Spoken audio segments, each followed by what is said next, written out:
Bon samedi les pirates, j'espère que vous allez bien, moi ça m'a bien. On va parler aujourd'hui de mémoire. Vous savez que pendant la crise existentielle, votre conjoint, pendant la crise de couple, a une mémoire qui est défaillante. Il pense pas ce qu'il faut penser, entre guillemets. Donc on va parler aujourd'hui des paradoxes de l'oubli, on va parler cerveau, on va parler mémoire et on va voir ce qui se passe dans la tête de votre conjoint. Je sais que ça vous intéresse dans ces vidéos du matin à 7 heures. On apprend beaucoup de choses qui doivent vous motiver pour continuer à bosser sur vous, pour passer cette crise de couple si vous êtes ensemble depuis très longtemps. Évidemment, on vit dans une société qui est obsédée par la mémoire. On nous vend des applis pour booster notre QI. On nous vend des formations pour photographier des livres en 1 heure. Et puis, on ne se rappelle pas de ce qu'on a fait il y a 30 minutes. Cette semaine, je demandais à un client qu'est-ce qu'il avait mangé 3 jours auparavant à midi. Il était incapable de s'en rappeler. Donc, finalement, on a des super pouvoirs dans notre cerveau, une capacité à oublier. Et ça, ce sera pas mal parce que quand vous serez passé dans la phase 4, dans votre phase de grande intimité, eh bien, vous devrez oublier aussi ce que vous avez subi pendant cette phase-là qui n'était pas très agréable, hein, qu'on appelle la phase d'exploration de votre conjoint, où votre conjoint a voulu aller voir si l'herbe n'était pas plus verte ailleurs. Alors, c'est normal si vous êtes ensemble depuis 5, 10, 15, 20 ans. Mais n'empêche qu'il va falloir que vous appreniez à effacer des souvenirs, parce que effacer des souvenirs pour votre cerveau, c'est aussi vital que d'en créer le trou de mémoire finalement que vous pouvez avoir, ou votre conjoint qui peut se rappeler, qui peut se rappeler au début que de ce qui ne va pas, que ce qui lui fait mal. Et bien tout ça finalement va devoir s'étioler pendant toute la phase de grande intimité. Eh oui, vous l'avez compris. Donc, imaginez une prof de yoga, par exemple, qui a du mal entre les enfants, les élèves qu'elle a tous les jours, les devoirs, les courses, le vrai marathon mental. Et Sarah, eh ben, qu'est-ce qu'elle a fait? Elle a pu s'épuiser au fur et à mesure de son métier, au fur et à mesure de son rôle de maman. Et elle a voulu rentrer dans les phases d'exploration, elle aussi. En gros, voir si l'herbe n'était pas plus verte ailleurs. Évidemment, ça rappelle le déclencheur chez elle, hein. C'est une vraie histoire, hein. C'est un client qui m'a raconté comment Sarah, sa femme, alors c'est pas son vrai prénom, sa femme, finalement, était rentrée en crise parce qu'elle avait un rendez-vous chez un médecin et elle avait oublié soudainement son propre numéro de téléphone. Elle avait fixé le formulaire, finalement, comme si c'était du sanskrit, et son cerveau était comme vide, et là, ça y a fait un choc. Vous savez que quand un conjoint rentre en crise existentielle ou en crise de couple, hein, c'est souvent un choc, un décès, une maladie d'un proche, sa propre maladie, un enfant qui quitte le nid. Un client me disait, mon conjoint en allant mener notre fille à la gare où elle partait faire ses études à Paris et prendre son indépendance, s'était effondré dès que le train était parti et était rentré dans une phase profonde de crise existentielle. Là, pour Sarah, hein, c'était le moment où elle se souvenait plus de son propre numéro de téléphone chez son médecin, pardon. Donc évidemment, Sarah s'était aperçue à ce moment-là que même si elle avait que 44 ans, je crois que c'était 44 ans, voilà, bon, je sais plus exactement, mais elle avait eu même peur d'avoir un Alzheimer précoce, et finalement, elle était allée consulter un neurologue qui l'avait rassurée, hein, votre cerveau a simplement besoin de faire le ménage, et vous étiez en surcharge cognitive, et donc cette peur qui a déclenché le neurologue, qui l'a rassurée d'un côté, hein, mais qui l'a mis en surcharge cognitive de l'autre côté, a fait que Sarah est rentrée dans sa crise. Donc la découverte que vous allez faire aujourd'hui, c'est l'explication du concept de Ebbinghaus qui s'appelle Forgetting Curve. C'est des expériences originales avec des syllabes sans sens, par exemple comme Zoff, comme Wux, etc. Et un graphique animé qui montre la chute de 58% de la mémoire en 20 minutes, 44% après 1 heure. Donc quand on est surmené, eh bien on a une perte de la mémoire, et quand on est en crise existentielle également, on ne se souvient plus de rien. Et si je suis stressé en ce moment, parce que j'ai le métier stressant, etc., je peux me rappeler avec mon conjoint que des mauvais moments que j'ai passés avec lui, pensant que mon problème vient du conjoint. Donc finalement, on sait que 73% des informations qui sont nouvelles dans votre cerveau sont oubliées au bout d'1 heure, hein, 73%. Donc si vous voulez avoir un cerveau qui fonctionne bien, il va falloir que vous répétiez souvent les choses, d'où l'intérêt d'avoir les formations du capitaine qui sont à vie et que vous allez pouvoir écouter aussi souvent que vous voulez. Vous savez, des fois on achète des formations, mais c'est des vidéos ou des PDF où il faut suivre sur un écran. Donc, on n'a pas le temps et on les écoute une ou deux fois et après c'est fini. Là, vous avez avec nos formations, avec les formations du capitaine, vous pouvez les écouter et réécouter tout en faisant le ménage, en vous promenant, en allant courir. Dans les transports en commun, vous n'avez pas besoin d'avoir une vidéo, c'est que de l'audio, c'est pour ça que c'est suffisamment puissant. Donc vous allez pouvoir renouveler l'information de façon qu'elle soit répétée, et si possible répétée dans l'heure. L'oubli, c'est pas un bug, c'est comme un firewall, comme on dit en informatique, contre le burn-out cérébral. Si on devait de se rappeler de tout, on exploserait. Et aujourd'hui, avec l'information qu'on peut avoir autour de soi, eh bien, ça fait exploser. Votre conjoint a peut-être un pansement, donc si votre conjoint a un pansement, eh bien, doit se rappeler de plein de choses pour vous mentir notamment, et donc finalement, ça aussi, ça crée un gros stress chez votre conjoint qui devient de plus en plus stressé, d'où la phase d'épuisement qu'a votre conjoint ensuite à la fin de sa crise. Donc finalement, on s'aperçoit que on mémorise des listes de courses inutiles, des choses essentielles, on les oublie, et évidemment, on peut faire l'exercice, pour vous aussi d'ailleurs, d'oublier des choses volontairement, hein, c'est-à-dire que voilà, ça sert à rien de se souvenir des anniversaires, moins on se souvient de choses non indispensables, plus on dort comme un bébé, notamment aujourd'hui, on peut retrouver facilement, si on est un peu organisé avec son téléphone, des informations qu'on peut mettre dans des Notion, voire des informations qu'on peut retrouver facilement avec l'intelligence artificielle, donc si votre conjoint est en crise et que ça vous stresse, essayez de ne pas retenir trop de choses pour retenir l'essentiel, notamment ce que vous apprenez dans les formations, parce que ça, c'est ça qui est essentiel. Donc finalement, la réponse se cache dans une guerre microscopique, pardon, dans le cerveau de votre conjoint, mais aussi dans le vôtre. Hein, c'est comme s'il y avait deux armées cellulaires qui se combattent entre la mémoire et l'oubli. Hein, on a les neurones qu'on appelle la garde, hein, ce qu'on appelle les neurones garde qui sont le renforcement synaptique avec le rôle des protéines BDNF et ARC dans la consolidation et la stimulation lumineuse optogénique pour bloquer l'oubli, par exemple chez les souris, on l'a déjà testé. Et ça permet finalement ces neurones de garde d'être là quand on a besoin d'avoir des informations importantes, notamment se souvenir de ce qu'on apprend dans les formations pour pouvoir agir convenablement avec son conjoint. On a aussi dans notre cerveau, et votre conjoint aussi, on a ce que j'appelle des neurones nettoyeurs qui servent à l'élagage synaptique avec la fonction des cellules qu'on appelle microgliales avec les protéines C1Q. Hein, c'est une découverte majeure qu'on a eue il n'y a pas très longtemps, et c'était en 2019, avec le lien entre l'excès d'élagage synaptique et la schizophrénie, hein, quand ça fonctionne mal, cette guerre entre le nettoyeur et les stimulants, eh bien, on arrive à avoir des problèmes de schizophrénie. Donc finalement, si on prend l'analogie avec un jardinier, si on taille trop, eh bien, il y a un désert cérébral, et si on ne taille pas assez, il y a une jungle ingérable. Ben, dans le cerveau de votre conjoint, c'est pareil.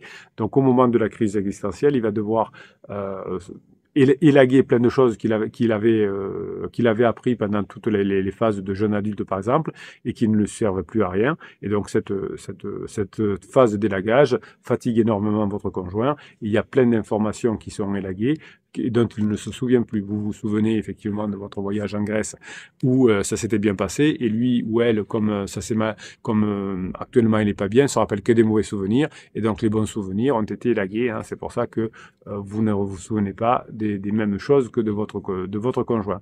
Jill Price, qui était, on l'appelait l'homme ordinateur, qui se souvenait tout ce qu'il avait appris depuis l'âge de ses 14 ans, et là c'était un enfer pour lui. Il revivait chaque dispute, chaque erreur.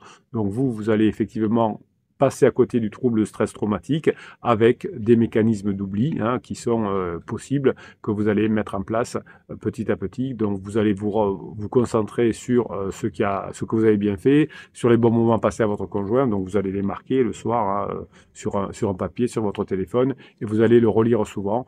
Et tout ce qui est dispute, etc., vous n'allez plus penser. Malheureusement, quand on est en mode survie, comme pendant la crise de couple, on se souvient beaucoup plus des choses mauvaises, et votre conjoint aussi, ce qui fait que eh bien, ça n'avance pas comme on voulait dans la récupération.